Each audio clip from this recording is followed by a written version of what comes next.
विज्ञान भैरव तंत्र एक महज छोटी सी पुस्तिका है जिसमें 112 विद्याओं को चर्चा किया गया है। इस किताब में न किसी क्रियाकांड का, न पूजा का, न प्रार्थना का, किसी का चर्चा नहीं किया गया। विशुद्ध विज्ञान है, सिर्फ प्रायोगिक बातें हैं, प्रायोगिक विधियां हैं।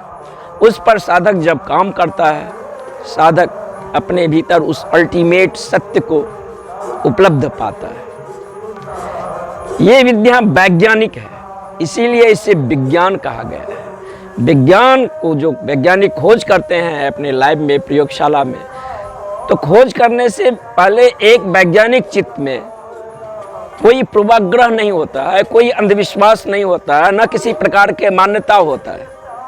एक ओपनिंग होता है, एक ग्राहकता होता है, एक खुलापन उसका व्यक्तित्व होता है और प्रयोग करता है। निश्चित प्रयोग करेगा तो गलत भी होगा, सही भी होगा, और अनेकों प्रयोग करने के बाद सत्य जिस रूप में सामने आता है उसे वह स्वीकार करता है, बिना पूर्वाग्रह के, बिना अंधविश्वास के, बिना किसी मान्यता के। इसीलिए विज्ञान सर्टेनिटी की बात नहीं करता है, निश्चय का बात नहीं करता है, न ही अनसर्टेनिटी का बात करता है, न ही अनिश्चय का बात करता है। वह कहता है कि अभी अभी तक जो मैं प्रयोग किया हूँ, उस प्रयोग के दौरान जो सत्य का जो हमें रूप समझ में आया है उसको हम व्याख्या कर रहे हैं। आगे जो और आएगा उसके लिए मैं किसी प्रकार के मन में पूर्वाग्रह नहीं बनाता हूँ कि आगे भी ये ऐसा ही रहेगा। एक ईमानदारी है, लेकिन ताकती धार्मिक आदमी से पूछें तो उनकी वक्तव्य में एक सर्टेनिटी आ जाएगा। जब भी वक्तव्य में एक सर्टेनिटी आ जाएगा तो वक्तव्य जड़ता हो गया, और ये ब्रह्मांड जड़ नहीं है, चैतन्य स्वरूप। इसीलिए इस विज्ञान को विज्ञान भैरव तंत्र कहा गया है, क्योंकि इसमें हम प्रवेश करने से पहले हम अपने पूर्वाग्रह को उतार कर फेंक दें, अपनी मान्यताओं को उतार कर फेंक दें, अपने अंधविश्वास को उठाकर फेंक दें। एक स्वतंत्र चित्त से, एक निष्पक्ष भाव से हम प्रयोग करें। भैरव मीन्स अवस्था होता है। भैरव का मतलब वह अवस्था जहाँ द्वैत समाप्त हो गया है, जहाँ मन समाप्त हो गया है। जब तक मन होगा तब तक द्वैत होगा। जहाँ निर्विचार चेतना जो है प्रारंभ हो गया है, जो साधक निर्विचार चेतना में स्थित हो गया है, उस अल्टीमेट सत्य को पा गया है, यह भैरव की अवस्था है। तंत्र मैंने होता है डिवाइस, विधियां, जिस पर चलकर इस अल्टीमेट सत्य को हम उपलब्ध होंगे। इसीलिए इस किताब को हजारों वर्ष पहले भगवान शिव ने विज्ञान भैरव तंत्र नाम रखा। इस अर्थ में वो पहला वैज्ञानिक थे। वो किसी पूर्वाग्रह, अंधविश्वास या किसी और प्रकार के नियम से बंधे हुए नहीं थे। वे नैतिक नहीं है और न अनैतिक है। नैतिक वही आदमी होगा जो अनैतिक होगा, जो अनैतिक नहीं होगा वो नैतिक भी नहीं होगा, वो अति नैतिक है। ठीक वही बात लागू करता है। ईमानदार बनने की कोशिश कौन करेगा? जो बेईमान है। जो बेईमान होगा ही नहीं वह ईमानदार बनने की कोशिश ही नहीं करेगा। डॉक्टर के पास कौन जाएगा? जो बीमार है। जो बीमार है ही नहीं वो डॉक्टर के पास क्यों जाएगा? तो शिव न नैतिक है न अनैतिक है, वो अति नैतिक है। विशुद्ध सत्य को चर्चा कर रहे हैं। इसमें प्रिया यानी देवी शिव से प्रश्न पूछ रहे हैं कि आपका सत्य क्या है, ये रहस्य क्या है, ये आश्चर्य और विमुग्ध ये जो ब्रह्मांड है ये क्या है, इसकी धुरी क्या है, इसका केंद्र बिंदु क्या है, इसका बीज क्या है, ये क्यों पैदा हुआ है। और अंत में देवी शिव से कहते हैं कि मेरा संशय को निर्मूल करें। अब बड़ा ये मजेदार प्रश्न है कि एक साथ अगर हम इन प्रश्नों को देखें तो ये बड़ा दार्शनिक प्रश्न होगा, और दर्शन इसका जवाब देगा। तो दर्शन एक प्रश्न को अगर जवाब देता है तो फिर वहाँ जो है सो प्रश्न और पैदा हो जाता है, और दर्शन जिस प्रश्न को जवाब देता है अगर उसको हम मान लें तो उसका अनुयायी हो गए हैं। अगर नहीं माने तो हम फिर नए दर्शन, नए फिलॉसफी के तलाश में चले जाते हैं। तो दर्शन के द्वारा जो जवाब उपलब्ध होता है उससे हमारे व्यक्तित्व में कोई रूपांतरण नहीं होता है, कोई परिवर्तन नहीं होता है। हमारा व्यक्तित्व ज्यों का त्यों रह जाता है और उत्तर वही उत्तर सही है जिससे हमें परिवर्तित हो, हमारा व्यक्तित्व में जो है परिवर्तन हो, हमारे भीतर जो है अमन, चैन और शांति का जन्म दे। उत्तर वही कारगर उत्तर होगा। लेकिन बाहर जो दार्शनिक उत्तर दे रहे हैं वो उत्तर को तलाश कर रहे हैं, टटोल रहे हैं। और जब हम किसी चीज को तलाशते हैं, टटोलते हैं, इसका मतलब है कि वहां दृष्टि नहीं है। एक अंधा आदमी है रूम में और रूम से बाहर निकल रहा है तो डंडे के सारे टटोल रहा है, इधर से बाएं से दाएं से, दीवार से न टकरा जाऊं, खिड़की से होकर न टकरा जाऊं, कहाँ गेट है, डंडे से टटोलते टटोलते निकलता है। लेकिन जिसके पास दृष्टि है, आंखें हैं, वो न विचार करेगा न विमर्श करेगा, उठेगा, बाहर गेट से निकल जाएगा। ये सारे जो चिंतन है, ये चिंतन के पास दृष्टि नहीं है, वो टटोलते हैं, रूप से, रंग से, आकृति से विश्लेषण करते हैं, तर्क करते हैं, एनालिसिस करते हैं, इस कोण से देखते हैं, उस कोण से देखते हैं, तब किसी निष्कर्ष पर जाते हैं। कल जाकर वह निष्कर्ष पुनः अल्टीमेट सत्य को घोषणा करे या न करे। तो दार्शनिक का जवाब ऐसा ही होता है। लेकिन एक तांत्रिक का जो वक्तव्य है, क्योंकि विज्ञान भैरव तंत्र यानी भैरव जो है ये तंत्र का वक्तव्य है और भैरवी उनसे प्रश्न पूछ रहे हैं और अंत में कहते हैं कि मेरे शंका का, संशय का समाधान करें।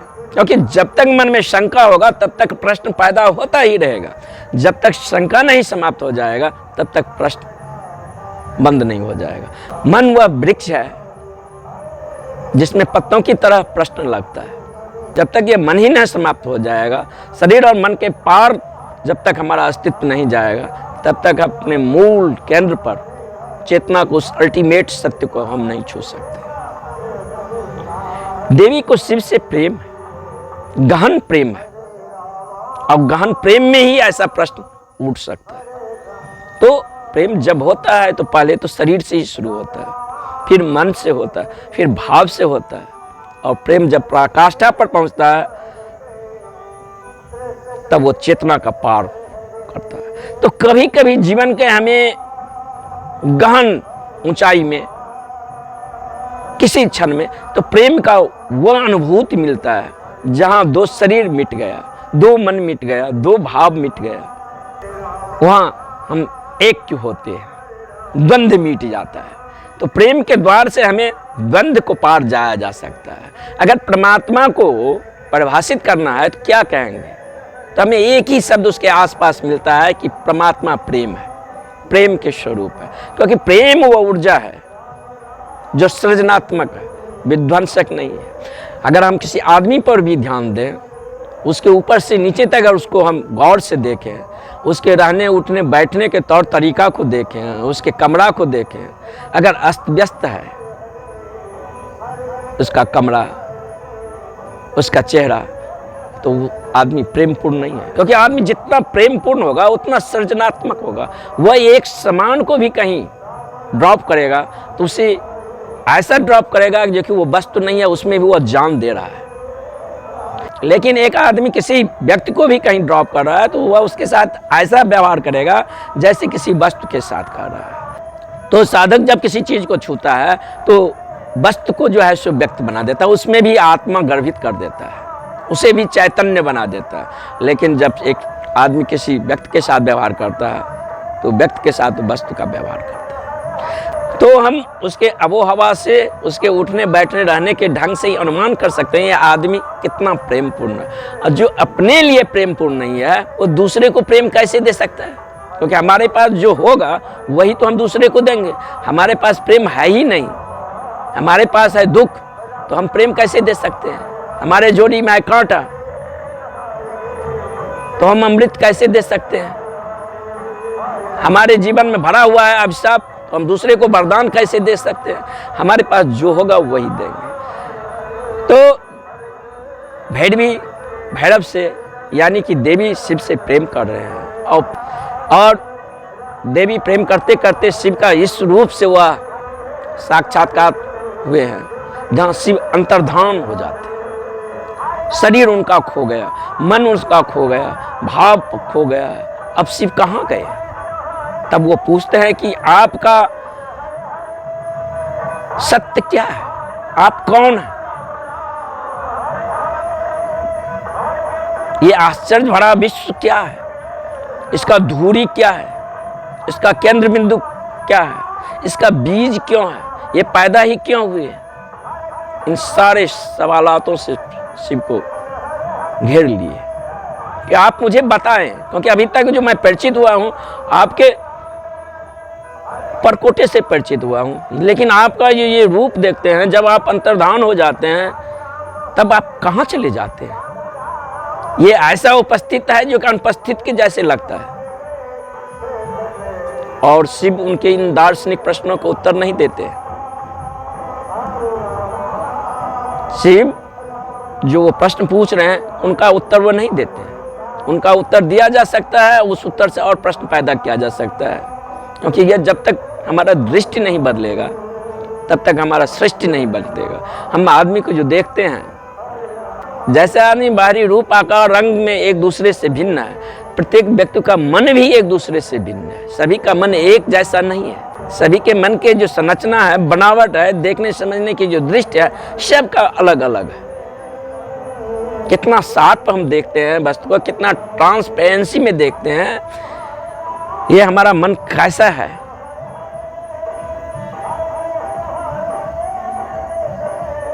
ये हम पर निर्भर है। और वैज्ञानिक अनुसंधान से ये देखा गया है कि हम विधियों के द्वारा पदार्थ को बदल देते हैं और विधियों के द्वारा हम मन को भी बदल सकते हैं, क्योंकि विधियों के द्वारा जब हम पदार्थ को बदल सकते हैं तो मन भी एक सूक्ष्म पदार्थ है। मन शरीर से अलग नहीं है। मन और शरीर एक ही रस्सी के दो छोर है। आधुनिक मनोविज्ञान मनुष्य को साइकोसोमेटिक कहा, मानो शारीरिक। यानी पहले मनोविज्ञान मन को अलग आयाम में समझता था, शरीर को अलग आयाम में समझता था। अब दोनों को संयुक्त आयाम में देखते हैं, क्योंकि शरीर का ही सूक्ष्मतम हिस्सा, आणविक हिस्सा, उसे वह मन कहा है। अब मन का भी स्थूल हिस्सा, जिसे वह शरीर कहा है।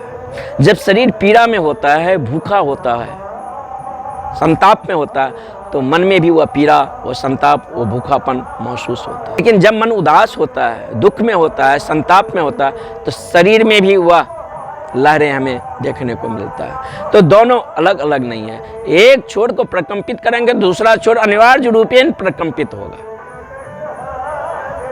इसीलिए यात्रा का दो बिंदु है। इसीलिए हठ योग शरीर से शुरू करता है कि हमने अभी तक अपने आप को जहां पाते हैं वो तो ऐसा महसूस होता है शरीर के अलावा हमारे पास कोई अस्तित्व ही नहीं है। तो हम शरीर को जब परिवर्तन में लाएंगे तो अनिवार्य रूप में मन परिवर्तन में होगा।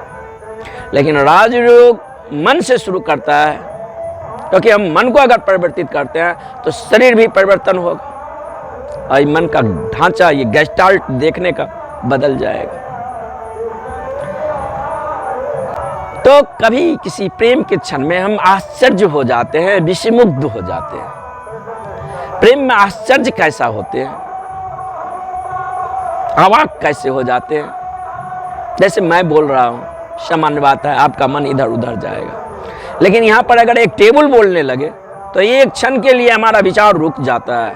हम सजग हो जाते हैं, जागरूक हो जाते हैं, अवेयरनेस में आ जाते हैं और आश्चर्य और विस्मुग्ध से देखते हैं। वो आश्चर्य के भाव मनुष्य में खोता चला गया है। नहीं तो हम आसपास इतने विराट अस्तित्व को देखकर हर एक जगह आश्चर्य होने के अलावा कुछ है ही नहीं। ये कैसे घटता है? एक मामूली राई के बीज को जमीन में डाल देते हैं और इतना विराट वृक्ष उससे पैदा हो जाता है। आश्चर्य की बात है। कौन से हाथ इसे निर्मित कर रहा है? कौन हाथ इसे संभाला हुआ है? तो प्रेम वह अवस्था है जहां सत्य का स्वाद कुछ क्षणों के लिए उतरता है, लेकिन इस अवस्था में हमेशा तो रहा नहीं जा सकता है। इसीलिए शिव को हम कैलाश पर उनका स्थान बताए हैं। कैलाश पर क्यों? कि कैलाश पृथ्वी की सबसे ऊंची चोटी है और वह परम शुद्ध है।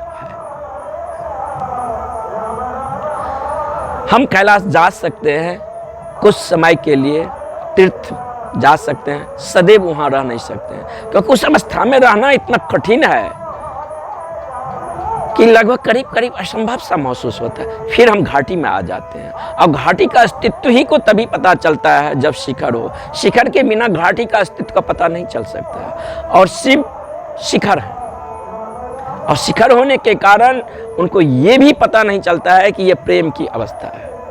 जब कोई चेतना का अल्टीमेट शिखर में रहने का योग्यता को उपलब्ध कर लेता है, तब उसे ये पता नहीं चलता है कि यह प्रेम है, ये चेतना है, ये चैतन्यपूर्ण है। ये भी खो जाता है, क्योंकि ये भी पता चलता है द्वंद्व के कारण। अंधेरा के पृष्ठभूमि पर ही प्रकाश का पता चलता है। अगर अंधेरा समाप्त हो जाएगा तब प्रकाश का अनुभव भी मनुष्य को समाप्त हो जाएगा। और भूख की पृष्ठभूमि पर भोजन का पता चलता है। जब इस रिलेटिविटी सापेक्षता के सिद्धांत को आइंस्टीन ने जन्म दिया था, तो उस समय कहा जाता है महज पृथ्वी पर 12 आदमी इस सिद्धांत को समझने वाले थे। लेकिन फिर भी प्रयास किया गया, टेक्निक विकसित किया गया, समझाने के और सारे प्रयोग किए गए हैं और मनुष्य को समझाया जा सकता है। लेकिन प्रेम को उस अवस्था में सदा के लिए रहना बहुत कठिन है। इसीलिए हम शिव को कैलाश पर उनका स्थान बताए हैं, क्योंकि सत्य का बोध असत्य की पृष्ठभूमि पर ही होता है। हम ईमानदार हैं, आसपास बेईमान आदमी को देखते हैं, इसीलिए ईमानदार का बोध होता है। लेकिन बेईमान आदमी खो जाएगा तो ईमानदार होने का भी बोध खो जाएगा। किसके सापेक्ष में हम ईमानदार होंगे?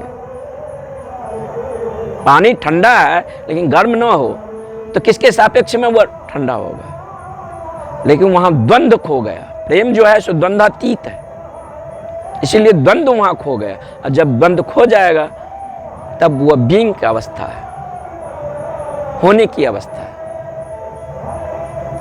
इसीलिए परमात्मा को हम प्रेम कहें कि वह प्रेम है, क्योंकि हमारे आसपास जो शब्द है वह प्रेम ही है जो उनको वर्णन कर सकता है। वो तो द्वंद्व के पार है। तो प्रिया उनसे प्रश्न पूछ रहे हैं कि आपका सत्य क्या है, क्योंकि प्रिया उनके साथ रह रहे हैं। और ये भी देखा है कभी शरीर से पार चले जाते हैं, मन से पार चले जाते हैं, कभी अंतर्धान हो जाते हैं, कभी वह खो जाते हैं, कुछ पता नहीं चलता है, कहाँ घुल मिल जाते हैं। शिव क्या है? शिव वह शून्यता है, वह निराकार है, मन के पार जो अवस्था है, वह जो भैरव है, बियॉन्ड ऑफ माइंड, वही तो शिव है। वही शून्यता जो है वही शिव है, वही सत्य है, वही शिवम है, वही सुंदरम है। इसीलिए उसे सत्य कहा गया है और वही शिव स्वरूप है, और उसे इसीलिए सुंदर भी कहा गया, क्योंकि जो सत्य है, जो शिव है, वही सुंदर है। बाकी को सुंदर कहना ठीक नहीं। एक अनुपात में कहते हैं, किसी को हम जब सुंदर कहते हैं, अच्छा कहते हैं, तो एक अनुपात में कहते हैं। वो अनुपात जब खो जाएगा तो उसका सुंदरता भी खो जाएगा। क्योंकि अल्टीमेट रूप से कोई सुंदर हो सकता है ना, अल्टीमेट रूप से कोई कुरूप हो सकता है। हमारा जो भी वक्तव्य है वह सब सापेक्ष में है। तो वो जो सुनता है, डिवाइनिटी है, मन के पार की जो अवस्था है, वह है भैरव। तो शिव इनके ये दार्शनिक प्रश्नों का उत्तर नहीं देते हैं। 2 से 3 पंक्तियों में छोटे छोटे विधियां हैं जिसको वह पार्वती से कहते हैं ऐसा ऐसा करो और इस अवस्था को उपलब्ध हो जाए। वो प्रश्न पूछ रहे हैं, प्रश्न के वो जवाब नहीं देते हैं, क्योंकि शिव भली भांति समझते हैं कि ये प्रश्न जो पूछ रहे हैं वो दृष्टि के अभाव के कारण। अगर दृष्टि मिल जाएगा तो स्वयं ही प्रकाश को देख ले। प्रकाश के बारे में कहने की क्या जरूरी? और दृष्टि नहीं रहेगा, प्रकाश के बारे में हम 1000 तरह से समझाएं कि सत्य ऐसा है, कि सत्य वैसा है, उनकी समझ में नहीं आएगा। उससे उनके व्यक्तित्व में कोई परिवर्तन नहीं आएगा, उससे उसके जीवन में कोई क्रांति नहीं आएगा। शिव ने छोटी सी विधियां दी है जिससे उनकी दृष्टि मिल जाएगा और समाधान को उपलब्ध हो। विधियां का मतलब क्या है? जिससे हम समाधान के उपलब्ध हो सकते हैं। दार्शनिक प्रश्न हम कर सकते हैं, दार्शनिक उहापोह में हम जा सकते हैं, लेकिन वहाँ समाधान नहीं मिलता है, वहाँ हमें कोई परिवर्तन नहीं मिलता है। असमाधान क्या? शांति। चित्त जो है सो बेचैन है, और यही बेचैन मनुष्य का जो है खोज है कि हम कैसे उपशांत को उपलब्ध हो जाए, शांति को कैसे उपलब्ध हो जाए। ये विधियां जो हैं हमारे भीतर आणविक रूप से काम करता है। जब इस विधियों पर हम काम करते हैं हमारा मन रूपांतरण होता है, उसका गेस्टाल्ट बदलता है, हमारा पूर्वाग्रह होता है, हमारे भीतर ग्रंथियां को विसर्जित हो जाते हैं, हमारे भीतर बहुत सारे कॉम्प्लेक्स बना है वह मेल्ट हो जाता है, हमारे मन में एक ओपनिंग आ जाता है। हम छोटे छोटे विंडोज में छोटे छोटे हट बनाकर रह रहे हैं, हम अपने में भी बहुत सारे शाखाओं में बट गए हुए हैं। इस सारे दरो दीवार को हमारे भीतर से हटाना पड़ेगा। और आकाश तो उपलब्ध ही है, हमने अपने आसपास दीवार खड़ा कर लिया और उसको हम घर कहते हैं, और घर में बहुत सारे सामान रख दिए हैं, उसी से हम बार बार जो है सो परिचित हो रहे हैं। लेकिन हम उस आकाश से, उस आंतरिक शून्यता से कभी परिचित नहीं हुए हैं। उस आंतरिक शून्यता को अगर उपलब्ध करना हो तो क्या करेंगे? घर में बैठे हुए तो मुझे घर के आकाश के सिवा और कुछ दिखाई नहीं देता है, या यूँ कह कि घर के आकाश भी नहीं दिखाई देता है, घर के भीतर रखा हुआ सामान ही दिखाई देता है। लेकिन घर के भीतर के सामान को उठाकर हम बाहर फेंक सकते हैं, दीवार को गिरा सकते हैं। तब जो हम अपने भीतर देखेंगे कि ये घर के भीतर के आकाश और बाहर के आकाश दोनों एक ही है। मेरा दृष्टि ही जो था ऑब्जेक्टिव था, हमारा कॉन्शसनेस जो था ऑब्जेक्टिव था। जब तक हमारा कॉन्शसनेस सब्जेक्टिव नहीं होगा तब तक हम उस सत्य को, उस अल्टीमेट रहस्य को उपलब्ध नहीं हो सकते। उस रहस्य को जिया जा सकता है लेकिन उसे जाना नहीं जा सकता है। रहस्य का मतलब ही क्या है? जो रहस्य ही रहे, जिसे खोला ना जा सके, जिया जा सकता है, मेल्ट हुआ जा सकता है, उसमें पिघला जा सकता है, उसमें विलीन हुआ जा सकता है, लेकिन उसे जाना नहीं जा सकता। तो ये हमारे भीतर जो एक आंतरिक शून्यता है, वो शून्यता है शिव, और उसी शून्यता को जो है सो भैरव कहा गया है। भैरवी प्रश्न पूछ रहे हैं, इन दोनों के बीच एक डायलॉग है। भैरवी स्वयं उस अवस्था को उपलब्ध है, फिर शिव से मुंह से वह सुनना चाहते हैं, जानना चाहते हैं, और भैरवी के माध्यम से शिव संसार को ये सत्य देना चाहते हैं, ये विधियां देना चाहते हैं। संसार में जितने भी विधियां जहां प्रयोग हो रहा है, अतीत से लेकर अभी तक और भविष्य में, इन्हीं 112 विधियों में से निकल रहा है, इसी के जोड़ तोड़ है। तो इस किताब में न कोई क्रियाकांड है, न यज्ञ हवन है। ये किताब शुद्ध वैज्ञानिक है, प्रायोगिक है। जो आदमी इस विधियों पर प्रयोग करेगा और उस पर चलेगा, बाकी में वो पाएगा कि उस अल्टीमेट सत्य को कैसे पाया जा सकता है। उसका ये फॉर्मूला है, ये सूत्र है। 112 विधियां, जरूरी नहीं है कि हर एक आदमी के लिए एक ही विधियां हो, क्योंकि हमारे लिए कौन सा विधि उपयुक्त होगा ये हम पर निर्भर करता है कि हमारा पर्सनैलिटी क्या है, हमारा मन का ढांचा क्या है, गेस्टाल्ट क्या है, हमारे देखने की दृष्टि क्या है। जैसे आप दुकान में जाते हैं, किसी को 5 नंबर का चप्पल आता है, किसी को 4 नंबर का, किसी को 7 नंबर का। दुकानदार से ये नहीं पूछते हैं ना जी कि दुकान में इतने नंबर के चप्पल क्यों रखे हैं, क्योंकि पैमाना जो इतने नंबर को रखा है वो आदमियों को देख कर रखा है। आदमी इतने नंबर के बीच आता है, और आदमी इतने नंबर के बीच आता है तो जिसके पाँव में जो आ जाए अपना लेकर चले जाते हैं। तो हम इन डिवाइस पर, इन विधियों पर 7 दिन महज हर एक विधियों पर काम करें और देखें कि हमारे अनुरूप कौन सा है, किसके साथ हम डोलते हैं, किसके साथ हम समस्वर होते हैं, और उन्हीं विधियों पर काम करने लगे। जिसके साथ हम मिसफिट हो रहे हैं, जिसके साथ हम समस्वरता को उपलब्ध नहीं हो रहे हैं, उस विधियों को छोड़ें। वो दूसरे टाइप्स ऑफ पर्सनैलिटी के लोगों के लिए है, या वो अतीत में हुए हैं, या वो अभी हैं, या कुछ ऐसे विधियां हैं जो भविष्य में आदमी होंगे उनके लिए भी है। उसमें न कुछ जोड़ा जा सकता है, न कुछ तोड़ा जा सकता है। वो विशुद्ध विज्ञान है, इसीलिए इसे विज्ञान भैरव तंत्र कहा है। नेक्स्ट एपिसोड में हम सूत्र पर चर्चा करेंगे।